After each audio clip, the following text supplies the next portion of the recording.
आज सुबह police station कापुरवाड़ी के area में 11:30 बजे दर्शन ज्वेलर्स पे चार अज्ञात इसम विद फायर आर्म लेके अंदर आए। उसमें से उन्होंने जो ज्वेलर्स का सोना वगैरह है वो चोरी करने का कोशिश किया। उसके बाद उन्होंने एक राउंड फायर भी किया है। आजू बाजू के परिसर के लोगों ने एक आरोपी को हिरासत में ले लिया है और पुलिस ने कस्टडी में लेके आगे की हम इन्व्हेस्टिगेशन कर रहे हैं।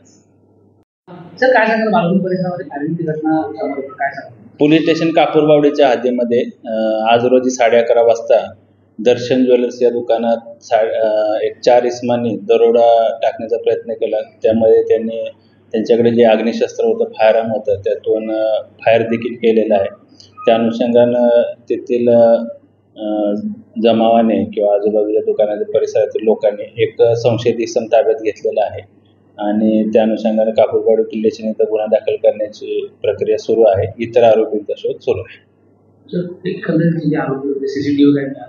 सध्या प्राथमिक चौकशीमध्ये एकूण 4 आरोपी निष्पन्न होत आहेत। नेमका हा सगळा फायरिंगचा प्रकार कशासाठी केला?